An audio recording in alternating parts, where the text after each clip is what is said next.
Only exam track YouTube channel में मैं आपका तहे दिल से स्वागत करता हूं।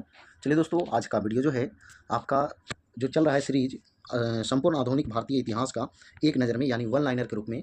तो आज जो है इस टॉपिक में हम लोग करेंगे अंग्रेज और सिख। अंग्रेज और सिख। तो चलिए स्टार्ट करते हैं। थोड़ा सा लंबा वीडियो होगा लेकिन सभी प्रश्न इंपॉर्टेंट है एग्जाम के लिए। चलिए स्टार्ट करते हैं। टॉपिक है क्या? सिख एवं अंग्रेज। देखिए पहला क्वेश्चन क्या है? सिख संप्रदाय की स्थापना का श्रेय किसे जाता है? तो गुरु नानक देव का। आगे, गुरु नानक के अनुयायी क्या कहलाएं? तो सिख कहलाएं। गुरु नानक किस बादशाह के समकालीन थे? तो बाबर और हुमायूं दोनों के समकालीन थे। कौन? तो गुरु नानक देव। इनका जन्म कहाँ हुआ था? पाकिस्तान के तलवंडी नामक स्थान पे हुआ था। चलिए आगे बढ़ते हैं।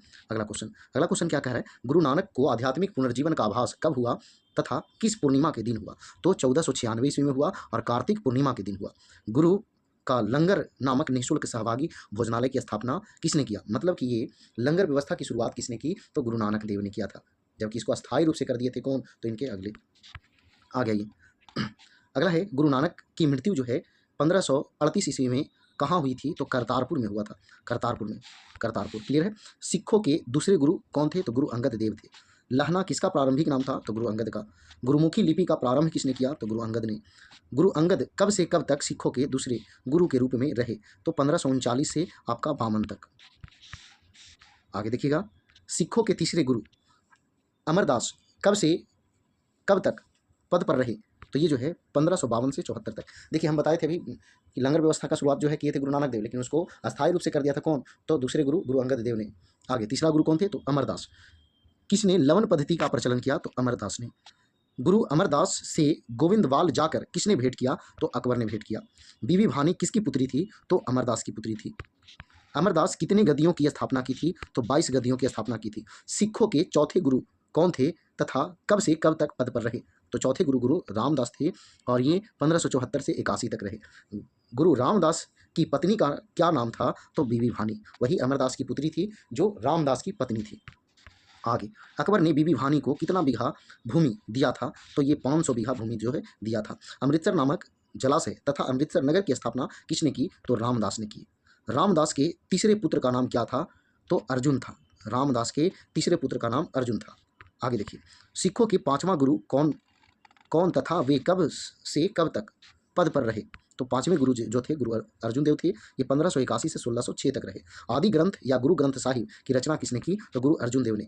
अर्जुन देव ने अमृतसर जलाशय के मध्य में हरमंदर साहब का निर्माण करवाया था। हरमंदर साहब का निर्माण करवाया था। आगे देखिएगा, गुरु अर्जुन देव की हत्या कब तथा किसने करवा दिया था? तो 1606 ईस्वी में जहांगीर ने करवा दिया था। किसका हत्या? तो गुरु अर्जुन देव की। कैवें गुरु थे? पांचवें गुरु। सिखों के छठे गुरु कौन थे तथा वे कब से कब तक पद पर रहे? तो छठे गुरु थे गुरु हरगोविंद। ये 1606 से 45 तक रहे। आगे देखिएगा, सिखों को सैन्य संगठन के रूप में किसने दिया? तो सैन्य संगठन के रूप में किसने दिया? तो हरगोविंद ने दिया। हरगोविंद कितने तलवार बांधकर गद्दी पर बैठते थे? तो 2 तलवार बांधकर गद्दी पर बैठते थे। अमृतसर की किलाबंदी किसने करवाया? तो हरगोविंद ने। अमृतसर की किलाबंदी किसने करवाया? तो हरगोविंद ने। सिखों के 7वें गुरु कौन थे और कब से कब तक अपने पद पर रहे? तो 7वें गुरु हरराय थे और ये 1645 से 1661 तक रहे थे। आगे देखिएगा, दारा सिकोह को मिलने आने पर किसने आशीर्वाद दिया? तो हरराय ने आशीर्वाद दिया। सिखों के 8वें गुरु कौन थे तथा वे कब से कब तक पद पर रहे? तो 8वें गुरु गुरु हरकिशन थे। ये 1661 से 1664 तक रहे। हरकिशन की मृत्यु किस रोग के कारण हुई? तो चेचक के कारण हुई। किस रोग के कारण? तो चेचक के कारण। आगे देखिएगा, हरकिशन दिल्ली जाकर गुरु पद के बारे में किसको समझाया था? तो औरंगजेब को समझाया था। कौन? तो हरकिशन। सिखों के 9वें गुरु कौन थे तथा वे कब से कब तक पद पर रहे? तो ये तेग बहादुर थे और ये 1664 से 1675 तक रहे।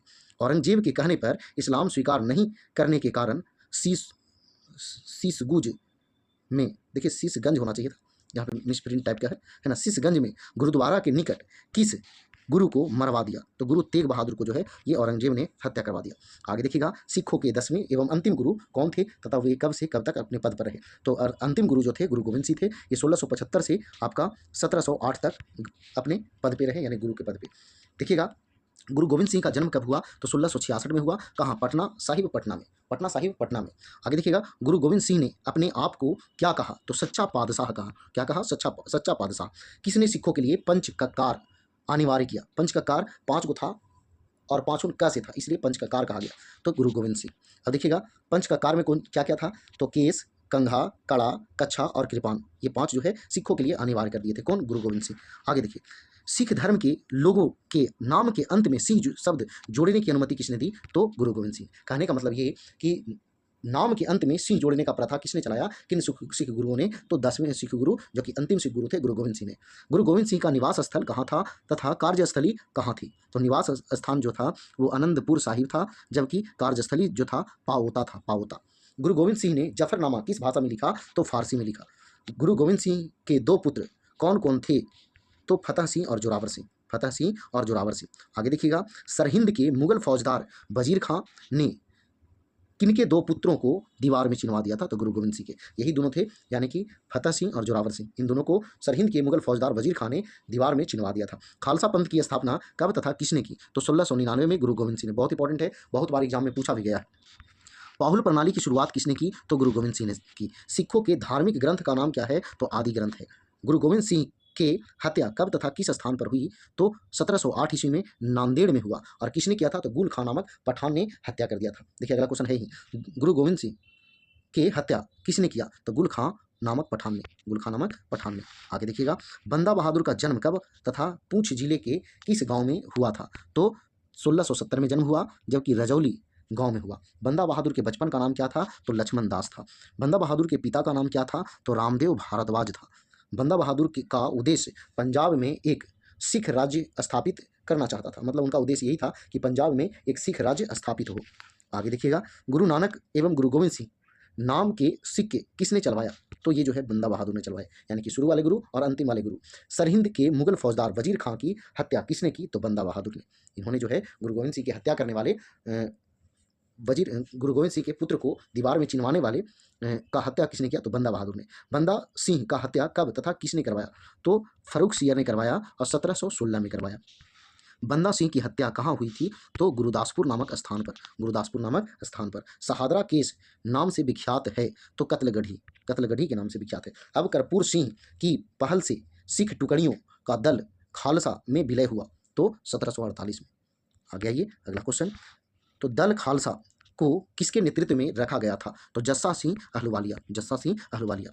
दल खालसा को कितने दल में विभाजित किया गया तथा उसे क्या कहा गया? तो 12 दल में विभाजित किया गया और उसे मिसल कहा गया। तो मिसलों की संख्या थी 12 और उसमें सबसे महत्वपूर्ण मिसल जो था वो शुकर-चकिया मिसल था। आगे देखिए, मिसल किस भाषा का शब्द है? तो मिसल जो है अरबी भाषा का शब्द है। मिसल का अर्थ क्या होता है? तो समान होता है। रंजीत सिंह का जन्म कब तथा कहाँ हुआ था? तो 2 नवंबर 1780 में गुजरांवाला में। आगे, शुकर-चकिया मिसल के मुखिया कौन थे? तो महासिंह। आगे देखिएगा, रंजीत सिंह लाहौर का शासक कब बना? तो 1798-99 में। अमृतसर की संधि कब तथा किन किन के बीच हुआ? तो 25 अप्रैल 1809 को चार्ल्स मेटकॉफ और रंजीत सिंह के मध्य हुआ। तो ये इंपॉर्टेंट है, डेट याद रखिएगा। आगे देखिएगा, रंजीत सिंह का राज्य कितने सूबों में बटा हुआ था? वह वे कौन कौन थे? तो इनके जो है सूबा जो थे 4 थे, पेशावर, कश्मीर, मुल्तान और लाहौर। आगे देखिएगा, रंजीत सिंह का विदेश मंत्री तथा वित्त मंत्री का नाम क्या था? तो विदेश मंत्री जो थे फकीर अजीमुद्दीन, जबकि वित्त मंत्री जो थे वो दीनानाथ थे। रंजीत सिंह की मृत्यु कब हुई? तो 7 जून 1839 को। प्रथम आंग्ल सिख युद्ध कब हुआ? तो 1845 से 46 में हुआ। द्वितीय आंग्ल सिख युद्ध कब हुआ? तो 1859, ये तो गलती लग रहा है, 1859 नहीं, 1849 होना चाहिए, 1849, ठीक है, 1849 होना चाहिए, ठीक है। अंग्रेज एवं सिखों के बीच लाहौर की संधि कब हुई? तो 9 मार्च 1846 में। देखिए 2 संधि हुई थी 1846 में, पहला तो लाहौर की संधि और दूसरा भैरोवाल की संधि। ये हुई थी 22 दिसंबर 1846 में भैरोवाल की संधि। आगे देखिएगा, द्वितीय आंग्ल सिख युद्ध के दौरान पहली लड़ाई किन किन के बीच हुआ? तो शेर सिंह और कमांडर गफ के बीच। द्वितीय आंग्ल सिख युद्ध के दूसरी लड़ाई किस नदी के किनारे तथा किसके नेतृत्व में हुआ? तो चिनाब नदी के किनारे और चार्ल्स नेपोलियन के नेतृत्व में हुआ। आगे देखिएगा, द्वितीय आंग्ल सिख युद्ध की दूसरी लड़ाई कब हुई थी? तो ये 1849, देखिए है ना, यहाँ दिया हुआ, वहाँ 59 दिया हुआ था। पंजाब का विलय अंग्रेजी राज्य में कब तथा किसने विलय किया? तो 29 मार्च 1849 ईस्वी को लॉर्ड डलहौजी। सिख राज्य का प्रसिद्ध हीरा को महारानी विक्टोरिया को किसने भेजा? तो ध्यान दीजिएगा, सिख राज्य का प्रसिद्ध हीरा जो कोहिनूर हीरा है को महारानी विक्टोरिया को किसने भेजा? तो देखिए सिख राज्य का प्रसिद्ध हीरा जो था कोहिनूर हीरा था और लॉर्ड डलहौजी ने महारानी विक्टोरिया को भेजा था। तो चलिए दोस्तों, ये जो है वीडियो था आपका सिख एवं अंग्रेज से जुड़ा हुआ।